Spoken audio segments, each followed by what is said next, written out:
Hello. So, I was just ranting and raving and crying about how much I want to be a mom and how I can't afford it. And I was, really depressed about it. And then I had a eureka moment because I was like, what's really at the issue? Like, what's the really core issue here? It's not the government, it's the corporations, it's the man. So we have to take down the man. How do we take down the man? They don't care about us, they don't listen to us. It's the wealth tax. It's the wealth tax. Gary is right. If you don't listen to Gary's economics, you should go listen to Gary's economics. He's right. He's right. And I've always believed he's right. I have Clippy on my wall, okay? And on Clippy's poster, it says, tax wealth, not work. So I've already been believed in Gary and the whole wealth tax movement. But like you guys, it's literally the only option. It's the only option. It can help all of us. Because I was thinking from my perspective, I'm like, okay, what's my dream? My dream is to be a mom. I really want to be a parent. I know that in order to be a parent in this world, I need an income, safe housing, good education. I'm sure there's other things I need, but that's just the top of my head, and a village, right? Then I was thinking, my problems are not individual. And I've been noticing on YouTube, have you guys seen every profession has a YouTube video like trend of like them quitting, them talking about the exploitation, them talking about being underpaid. Every profession is dealing with the same issue. I'm a teacher right now. So, teachers, we all have heard mass quitting, problems in schools, the children can't read. There's all these problems with education and teachers. There's always been problems with education and teachers being underpaid, undervalued. We know. Do you guys remember when like that neuroscientist or that doctor guy was like going around, he was like, I'm living in the forest now and I quit my job. And so there's the doctors. I've been hearing from the doctors. Canada can tell you, we have a doctor shortage. I think we have a nursing shortage, and everybody's underpaid, overwhelmed, systems overbooked, overwhelmed, problems with the doctors, the career that you would think you're supposed to have to be successful. I don't know if I've heard a lot from the lawyer people, but I'm sure they have their own way of going on. We hear it from the nurses. I've heard it from like any type of like care industry. We've always heard it with fast food workers, like customer service workers. I've seen that every single industry seems to be having a wave of like, it's not worth it. It's underpaid. They don't value us. And what's the common denominator? One, that we're answering to some type of corporate head. Even education, even in public schools. Like, if you don't think the corporations have a control over our public schools, they absolutely do, because they have control over the government and where the government delivers spending. And they're not delivering spending to public school education. And that's because the corporations don't want them to invest in the education of the working class, because educating the working class is not good for exploiting the working class. There's a reason why I think that there's this push, and I think specifically done by billionaires. They love to amplify their stories of like, I didn't go to college, I dropped out of college. And it's like, okay, girl, like, yeah, you dropped out of college, you made it. One thing we all know, one person's success story does not mean that's going to apply to all of us. You are the exception, not the rule. Does college work for everyone? No. But what college does do is it puts you in an environment. First of all, in some way, we're all sheep. We're all a little bit of sheep. It's okay. There's nothing wrong with being a sheep. I like sheep. There's nothing wrong with being sheep. You want to make sure that you're following someone that's not stupid. But there's nothing wrong with being sheep, like they've been vilified. So we're all kind of sheep. And going to college, what it does is it puts you around a bunch of people who are all going towards the same trajectory, mostly of getting out of backbreaking work. That's what it is. And blue collar work, I think, is amazing for certain things and is obviously needed and highly valuable. It requires high skill, high intelligence. It is great work. It is also really physically demanding work usually. It's often underpaid, depending. It can be underpaid. It can be underutilized, unfortunately, which doesn't seem to really make sense, but especially with advancing technologies and that working against blue collar workers that also might be entrepreneurial and maybe can't afford to adopt new technologies. Blue collar work is important, it's critical, it's the labor that humans have, for the most part, always done and will always be valuable and should be seen in a highlight. But there is a huge value to the working class not being stuck in primarily blue collar work, because blue collar work is also very easy to exploit. And white collar work is where the dominant class, as in the upper class, has mostly been found to be, if they're working at all. But if they are working, they tend to be there. And that's where they send their children. I would bet you that if you look at the statistics of the rich families, you're not finding that they're telling their children not to go to school. They are not telling their kids not to go to college. They're only telling us that. They're only saying to us that college doesn't matter anymore. They're not saying that to their kids.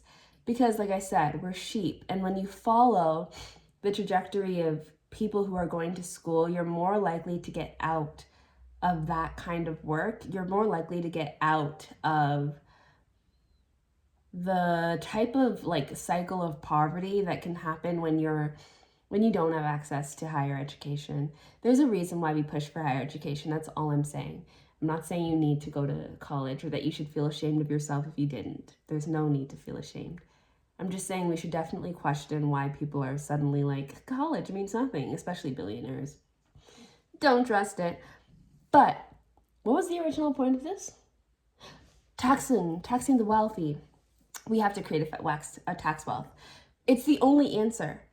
Doctors, if we created a tax wealth, we could be able to get the money that they've been spending, that the rich people have, we could use it to put more funding into healthcare.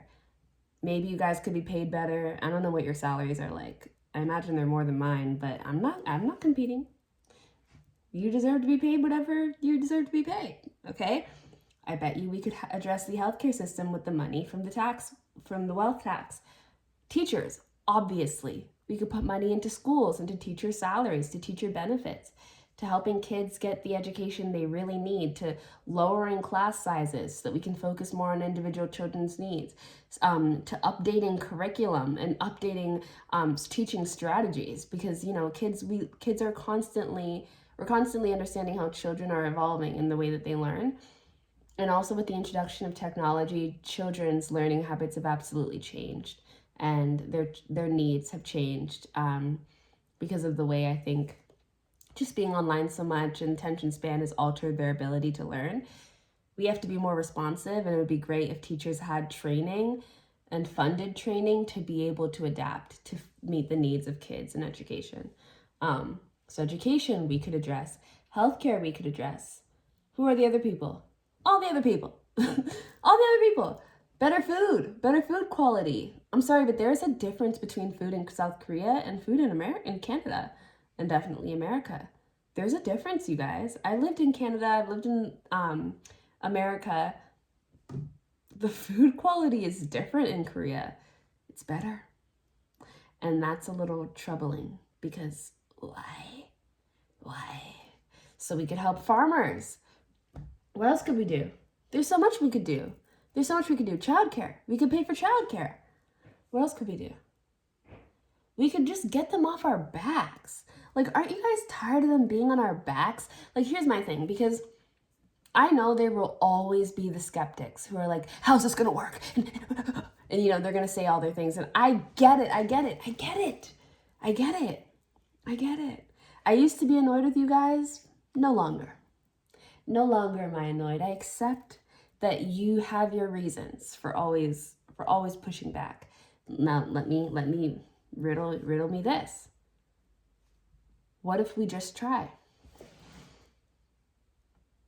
What if instead of asking so many questions and arguing amongst ourselves so much that we never get the job done, what if we just see? No, seriously, what's the cost on us?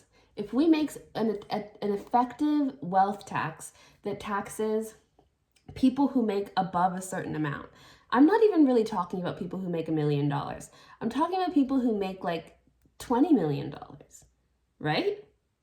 Why can't we tax them? Let's tax them. 20 million, 30 million, 100 million? Come on. $1 billion? Now, what does it cost you? What does it cost you?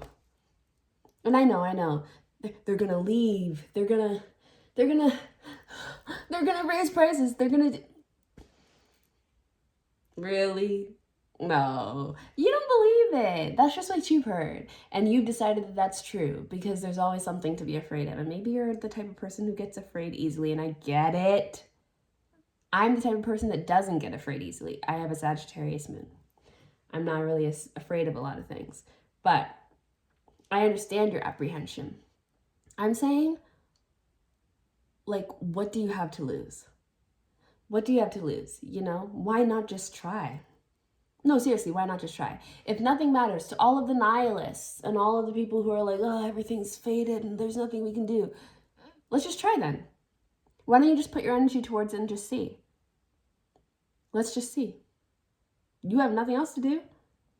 Just vote for a wealth tax. Demand it out of the politician that you want to vote for. Just put some energy towards that and let's just see what happens. I honestly think that it's the key. Gary is right, and all the people who agree with him are right. Like, and even if it doesn't end up being that the wealth tax is what we need, I feel like they need to remember. They need to remember because the wealthy, they get into this place of comfort and like, especially because so many of them, like, now they're inheritors of wealth. You know, there's not a whole lot of new billionaires. I mean, maybe there are. I don't know the numbers. But like, a lot of them are surrounded by each other. They're so removed from us. They think they are so smart because we give them all this intelligence that they don't have. These people are not smart. They're really not. And I think that's also our problem. We think they're smart. And I don't know, I understand why, because it's like, how else could they have this money? Luck? Privilege? Ancestry? Right place, right time? Right birth? You know what I mean? Like, there's a lot of reasons why they could have money that have nothing to do with having a brain that works at a high level. You know what I mean? I don't know. I've met a lot of rich people. I went to a rich high school in New York, and I'm not convinced. I'm not convinced that it's intelligence that they have on us. I don't think so. But I feel like, why not try? Why not? I just feel like, let's just see. Like, we literally have nothing to lose. We have so much more to lose by like stuttering and hesitating and questioning and being skeptical and being like, no, this can't be the right answer. We might as well just try. Let's just all get behind a wealth tax. And let's just demand it and demand it and demand it and demand it. Let's just see. Let's just see. It helps everyone. This is something that aligns us across the board. Republicans, Democrats, conservatives, leftists, the activists, the wokes, the anti-wokes, everybody, because all of y'all at the end of the day are poor, right? We're all poor. That's what we're all. We're all poor. And everybody is mad for a different reason, but at the core of it, it's because you can't take care of your family. You can't take a vacation. You're being exploited in backbreaking work. You can't have a family. It's at the core of all of our issues. All of us are just upset because we can't show up for our village and our community the way we want to, because we can't afford to. And we're finding different things to blame it on. But at the core of it, we're upset that we can't take care of each other, which is actually a very sweet, thing. Humans are very sweet, I think. I like human beings. I'm not one of those people who's like, I hate humans. I love humans, and I believe in us. I just think that we're complicated. And I also think that the microplastics in our brain and in our lungs are absolutely having an effect on us. And it's making us, tweak a little bit. But that's neither here nor there. There's nothing we can do about that. But should we have a wealth tax, perhaps we could put some funding into solving that problem. America, I was on one of your government health websites. On your government health website, it was saying this information might not be up to date because of a lapse in funding. That's not good, you guys. Your health government stuff isn't being funded right now. You guys need a wealth tax more than a lot of us. But yeah. So let's try. Tax wealth, not work. What's Gary's statement? The message is simple. Living standards are falling because of wealth inequality. If we don't address wealth inequality, if we don't address our tax system, living standards will continue to fall. We must create a wealth tax.